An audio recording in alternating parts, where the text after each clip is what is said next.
안녕하세요.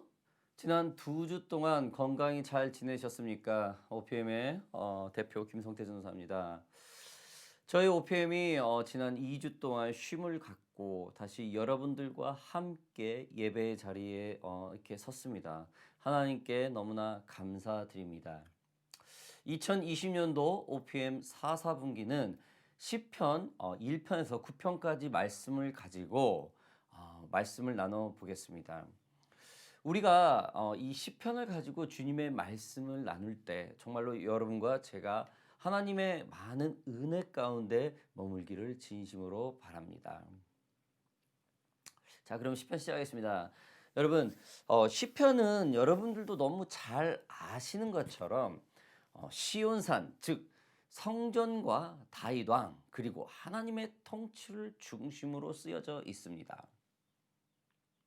우리는 시편의 말씀을 가지고 우리들의 삶 속에서 어떻게 적용을 할지 우리가 말씀을 접근해 보겠습니다. 오늘은 그 시편의 시작, 그 1편 말씀, 복이 있는 사람이라는 제목으로 그 첫 번째 말씀을 시작하겠습니다. 하나님은 천지의 모든 것을 창조하시고 인간을 그의 형상에 따라 만드셨습니다.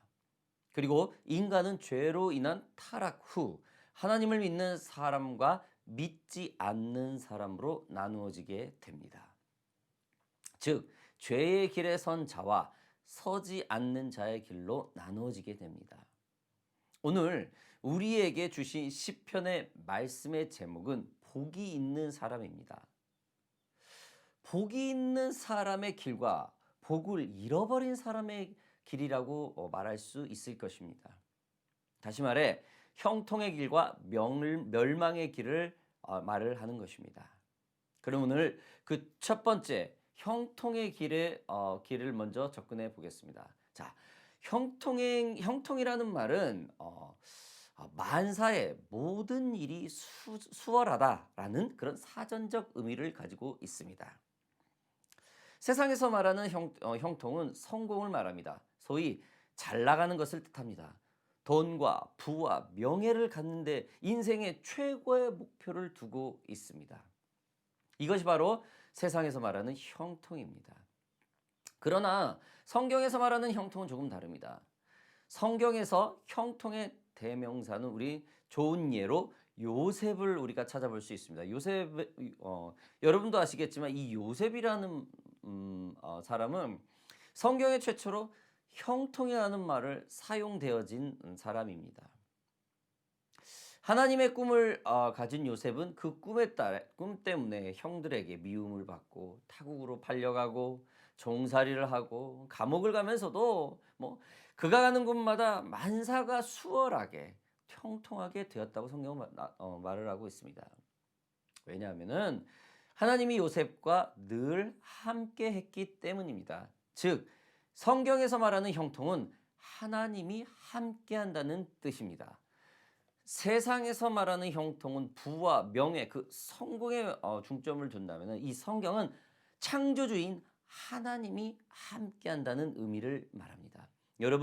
여러분들께서 삶에 그 형통함이 부족하거나 그걸 못 느끼고 계신다면 우리가 접근 방법은 조금은 다르게 생각을 해야 될 것입니다. 시편은 하나님이 복을 주셔서 만사가 형통한 사람들이 어떻게 어떠한 사람인지를 우리에게 말을 합니다. 오늘 본문에서는 그 말을 명확하게 얘기합니다. 자, 1절, 2절 제가 한번 읽어보겠습니다. 복이 있는 사람은 악인들의 꾀를 따르지 아니하며 죄인들의 길에 서지 아니하며 오만한 자들의 자리에 앉지 아니하고 오직 여호와의 율법을 즐거워하여 그의 율법을 주야로 묵상하는도다.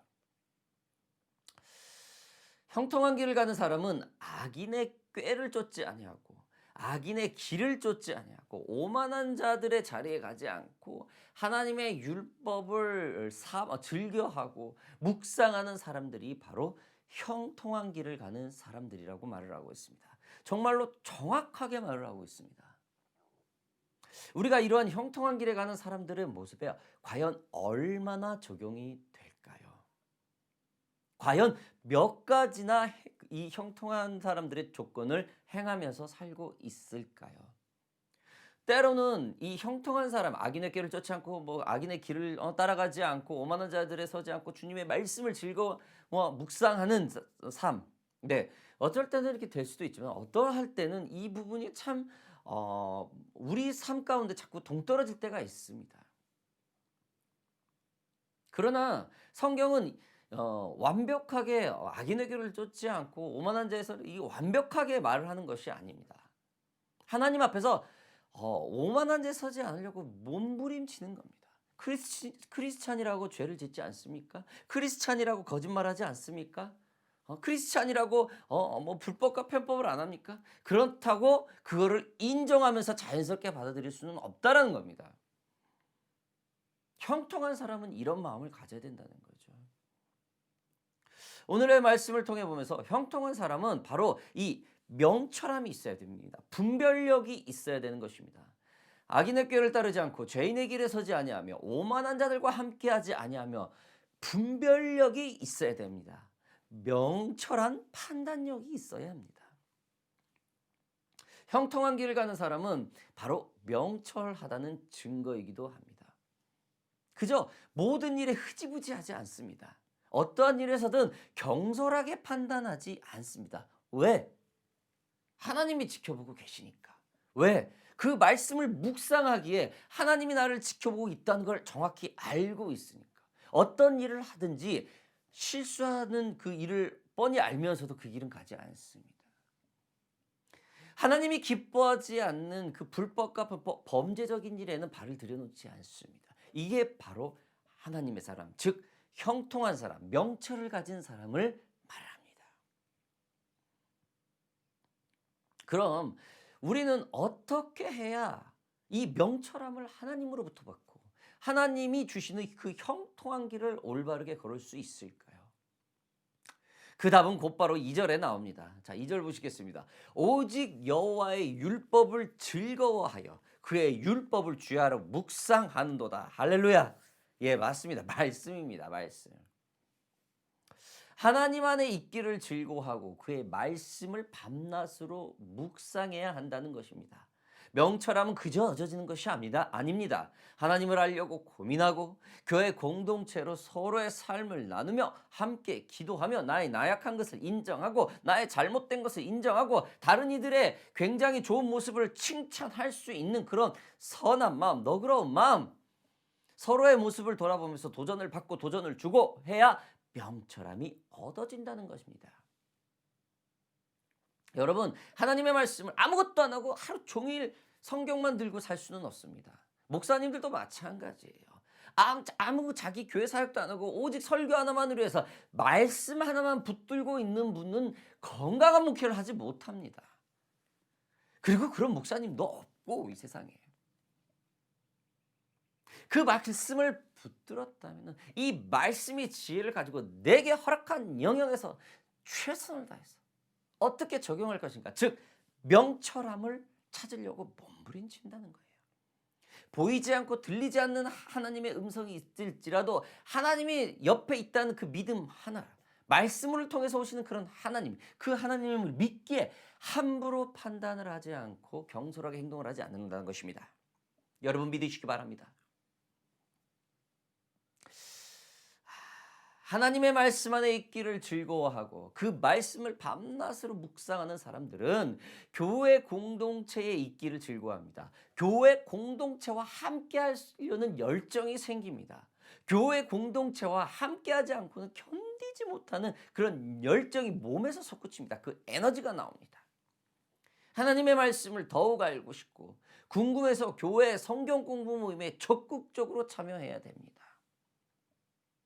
여러분, 명철을 얻고 싶습니까? 하나님의 말씀을 우리들의 삶에서 놓지 마세요. 매일매일 성경 말씀 묵상을 하세요. 그리고 적용하세요. 한꺼번에 많은 성경을 읽으려고 욕심 부리지 마세요. 물론 많은 성경을 읽으면 너무 좋아요. 그러나 하루에 한 구절이라도, 하루에 한 장이라도 좋습니다. 중요한 것은 그 시간을 정해놓고 그 말씀을 붙들고 종일토록 하나님과 그 말씀에 대해 질문과 대답을 해야 되는 것입니다. 여러분 성경 말씀을 읽으세요. 그리고 적용하세요. 제가 아는 권사님 중에 이제 아는 권사님 중인데 굉장히 탁월하게 이 가르치는 능력이 계신 분이 있어요. 선생님 출신인데 최근에 계속 교제를 하는데 이분은 막 너무나 복음을 전하려고 막 정신없어요. 지금도 마찬가지예요. 영어도 잘 안 되는 거에서 영어권 애들하고 조인해 가지고 시티 나가서 일 주일에 한 번씩 전도를 하고 막 해요. 그리고 이분은 우리 이제 저하고 교제를 하면서 이분이 너무나 말씀도 좋아하고 너무나 이렇게 성경도 관찰도 너무나 좋은데 말씀이 삶에서 안 나와요. 무슨 말인가? 전도를 하려고 이런 부분이 영혼을 구원하기보다도 말씀을 자기가 가르쳐야 된다는 이 사명감에 미쳐 있어요. 이 사명감에 꽂혀 있어요. 이 영혼이 죽든 말든 하나님께 돌아오든 말든 그거하고 상관이 없어요. 일단 내가 아는 하나님 여길 빨리 알려야 돼. 말을 해야 돼. 여기에만 집중이 돼 있어요. 그 사람이 내가 말을 잘못했어도 잘못했든 상처를 받든 안 받든 그건 중요한 게 아니야. 일단 내가 가르치는 것만에 집중해야 된다는 거예요. 이거는 여러분 사역에 집중되어 있는 겁니다. 하나님과의 그 자신과의 관계가 있는 것이 아니에요. 여러분, 하나님은 여러분의 자신에게 관심이 있습니다. 여러분들께서 천국문을 열고 들어올 수 있는 그 기회를 끊임없이 제공하고 원하고 있기 때문입니다.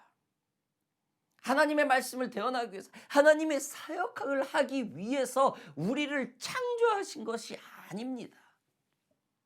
사역은 그 두 번째, 세 번째 스텝입니다. 하나님이 주시면 그 뛰는 심장을 가지고 가만히 있을 수 없어요. 그리고 복음을 전하 이 사역이 될 수 있습니다. 근데 그 사역이 영혼을 살리는 데에 집중하지 못한다는 것은 그거는 건강한 믿음의 생활이라고 볼 수 없습니다. 자, 제가 왜 이 말씀을 하냐면요, 여러분 하나님 말씀을 주야로 묵상한다. 제가 아신 또 이분도 권사님이네. 이 권사님은 하루 왜 어디서 그런 얘기를 들었는지 하루에 15장씩 꼭 성경을 읽어야 된대. 이 15장 읽지 않으면 막 정죄에 눌려가지고 견디질 못해요. 오늘은 15장 못 읽었으니까 내일은 30장 읽어야지. 또 한 2, 3일 밀리면 4, 50장. 그거 어떻게 읽어요? 하나님이 기뻐하지 않아요. 여러분, 주님의 말씀을 주야로 묵상한다는 것은 그만큼 내 안에 세상적인 관점과 능력들이 자꾸 들어올 때 하나님의 관점이 무엇인가 잘 모르겠어 고민합니다. 자꾸 성경을 열어보고 자꾸 늘 하나님 앞에 집중되어 있는 것을 말합니다. 여러분, 이러한 사람이 형통한 삶을 살 수 있습니다. 요셉도 마찬가지입니다. 남은 다른 사람에게 팔려가고 종으로 불려가고 감옥에 가고 했을 때 이 요셉은 끊임없이 주님과 교제를 했어요. 그렇기 때문에 가는 곳곳마다 보디발의 집도 잘 됐고 어디를 가는 곳마다 굉장히 형통했어요. 풍성했어요. 여러분, 하나님과 깊은 교제를 하는 성경 묵상을 하시기를 주님의 이름으로 바랍니다. 자, 말씀 계속 보겠습니다. 그는 시냇가에 심은 나무의 철을 따라 열매를 맞으며 그 잎사귀가 마르지 아니함 같으니 그가 하는 모든 일이 다 형통하리라. 할렐루야. 자, 여러분, 이 3절에는 하나님의 말씀을 묵상하는 자의 결과를 말합니다. 결과를 개런티합니다. 결과를 보증합니다. 하나님의 말씀을 주야로 묵상하는 자는 어떤 형통함을 갖냐? 그게 바로 심은 나뭇가에 나뭇가에 철을 따라 열매를 맺는, 즉 시냇물 근처에 마르지 않는 생명의 근원이 물 근처에 나무 같다라는 거예요. 거기에 나오는 열매와 같다는 거예요. 거기에 피는 잎사귀와 같다는 거예요. 항상 새로운 힘과 새로운 능력들이 나온다는 것입니다.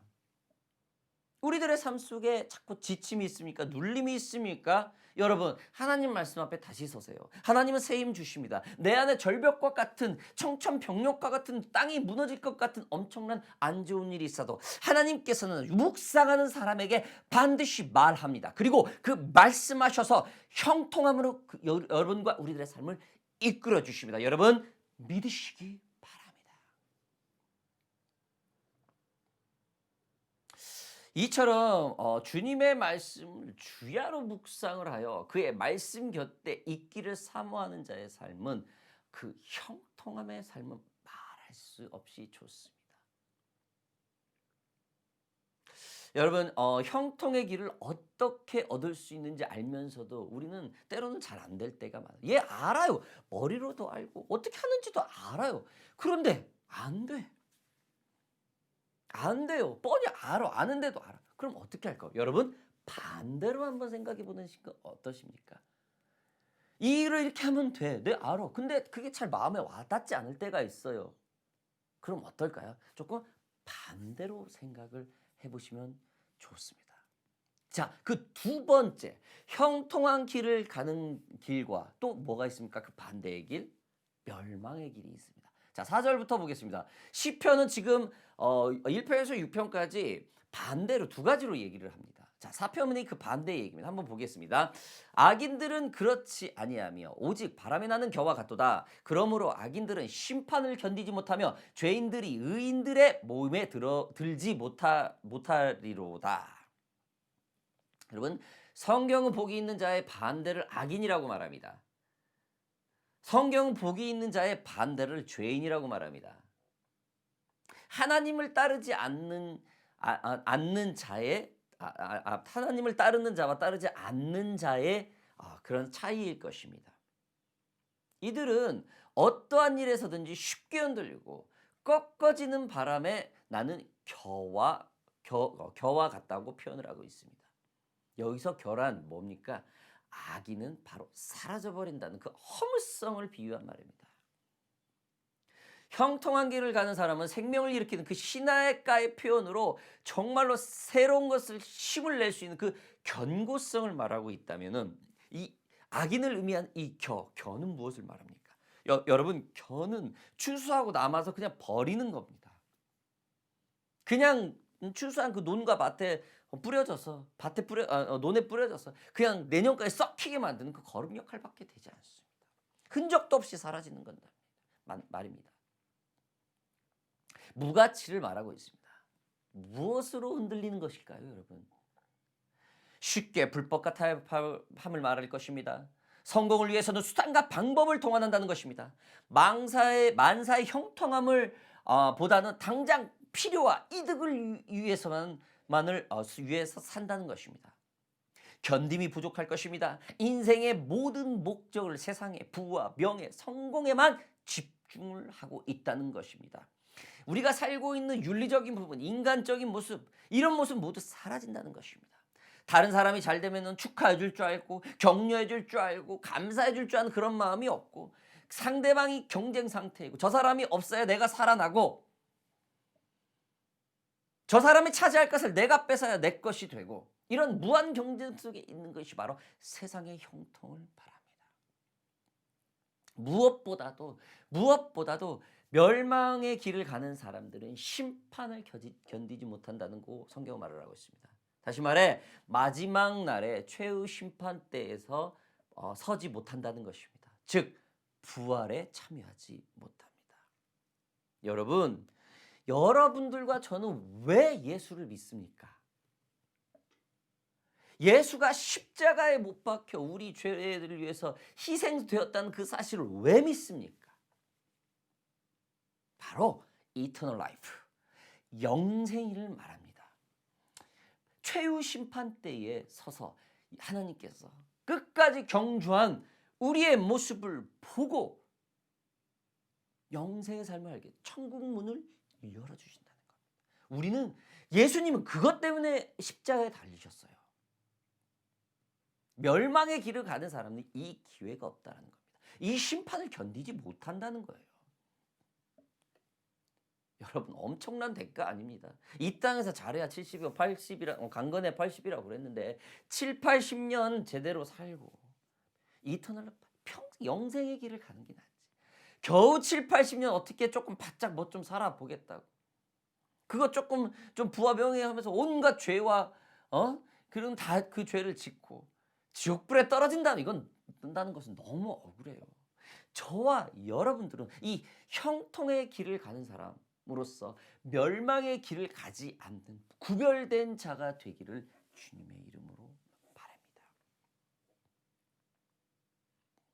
형통한 길을 가는 사람과 멸망의 길을 가는 사람의 결과 오늘 마지막 6절의 말을 하고 있습니다. 6절 보겠습니다. 무릇 의인들의 길은 여호와께서 인정하시나 악인들의 길은 망하리라. 여러분, 형통한 길과 멸망의 길 구분하셔야 됩니다. 하나님 말씀 묵상해야 됩니다. 사랑하는 OPM 예비자 여러분, 하나님은 인격적인 분입니다.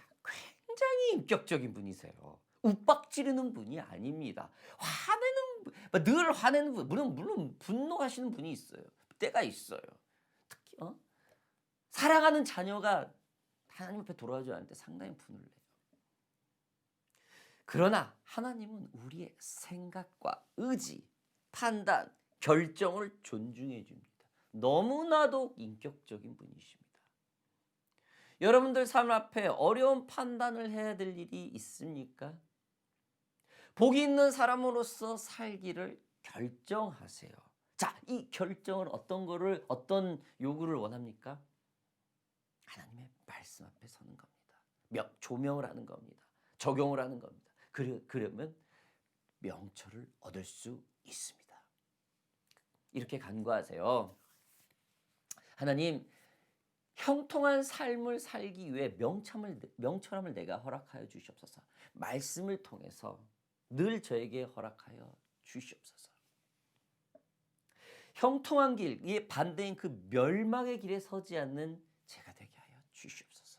우리 좀 기도합시다.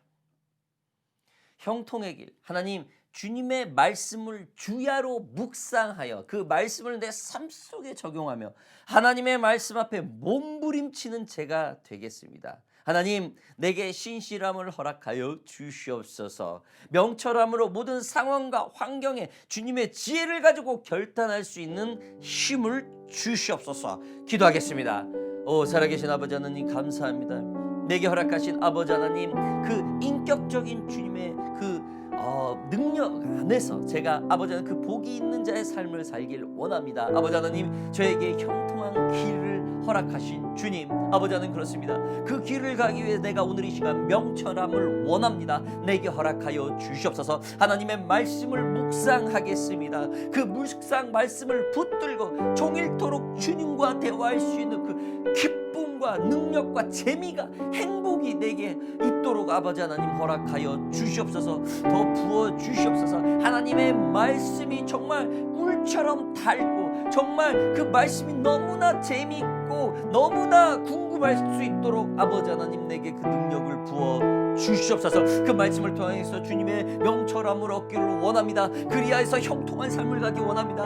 그래야 해서 멸망의 길을 벗어나고 하나님이 예수 그리스도가 십자가에 못 박혀 죽으신 그 영생의 그 대가를 내가 취할 수 있어서 주님 앞에 설 수 있도록 주님 허락하여 주시옵소서. 오늘 이 시간 다시 한번 간구합니다. 멸망의 길에 서지 않는 자로서 다시 한번 나를 붙들어 주시옵소서. 내가 때로는 무너지고 내가 때로는 아버지 하나님 그 멸망의 길에 설 때가 있을 tem을 고백합니다. 그러나 주님 앞에 엎드리고 주님 앞에 회개하고 주님 앞에 다시 나와 있을 때 주님께서 나를 다시 한번 붙들어 주시기에 내가 다시 한번 아버지의 그 형통의 길을 삶을 살 수 있다는 것을 다시 한번 확신합니다. 아버지, 내가 여기 있습니다. 내가 여기서 주님을 예배합니다. 내가 여기서 주님을 기도합니다. 주님, 나를 바라봐 주시옵소서. 복이 있는 자의 삶으로 부족함이 없게 하여 주시옵소서. 할렐루야. 오늘 이 시간 한 가지만 더 기도할 때에 우리 선교사님을 위해서 기도합시다. 오늘 주신 말씀처럼 하나님, 여러분 하나님이 허락한 그 선교사님들, 우리와 관계되고 우리 개인이 지원을 하고 있는 선교사님 주님 붙들어 주시옵소서. 특히 우리 OPM에 연결되어 있는 파라과이 선교사님, 인도네시아 선교사님, 터키 선교사님, 이들에게 아버지 하나님 형통한 삶을 살 수 있도록 복이 있는 자로서의 그 능력을 가질 수 있도록 명철함을 그들에게 허락하여 주시옵소서. 그들에게 하나님의 말씀을 묵상할 수 있는 열정과 능력들이 매일 살아날 수 있도록 우리 선교사님들을 붙들어 주시옵소서. 이 시간에 통성으로 마지막으로 기도하며 나아가겠습니다. 기도하겠습니다. 아버지 하나님, 감사합니다. 주님의 몸된 아버지 하나님 그 말씀 하나만을 붙들고 그 삶 사명 하나만을 붙들고 아버지 영적 최전선에 서서 아버지 하나님 모든 생명과 인생의 삶을 던져버리고 아버지 하나님 그곳에서 주님의 그 복음의 역할을 감당하고 있는 선교사님들을 기억하여 주시옵소서. 그들이 아버지 멸망의 길에 서지 않고 하나님이 복된 자로서 세운 것처럼 형통한 삶을 살아갈 수 있도록 아버지 하나님 명철함을 허락하여 주시옵소서. 매일매일 붙드는 그 말씀 속에서 아버지 하나님 그 명철함으로 지혜를 얻어 하나님의 허락한 그 형통한 삶을 살아가는데 부족함이 없게 하여 주시옵소서. 그리하여서 그들이 선포하는 그 복음의 그 입술이 아버지 그곳에 있는 영혼들을 살리고 그 나라를 살리고 그 민족들을 살려낼 수 있는 아버지 복음의 파수꾼의 역할로 우리 선교사님들을 붙들어 주시옵소서. 아버지 파라과이 선교사님, 아버지 하나님 인도네시아 선교사님, 터키 선교사님, 그 외에 온 열방 가운데 하나님의 그 복음을 붙들고 섬기고 있는 그 선교사님들에게 아버지 하나님 명철함을 허락하시사 주님의 말씀을 주야로 묵상할 수 있는 능력과 에너지를 그들에게 허락하여 주시옵소서. 할렐루야.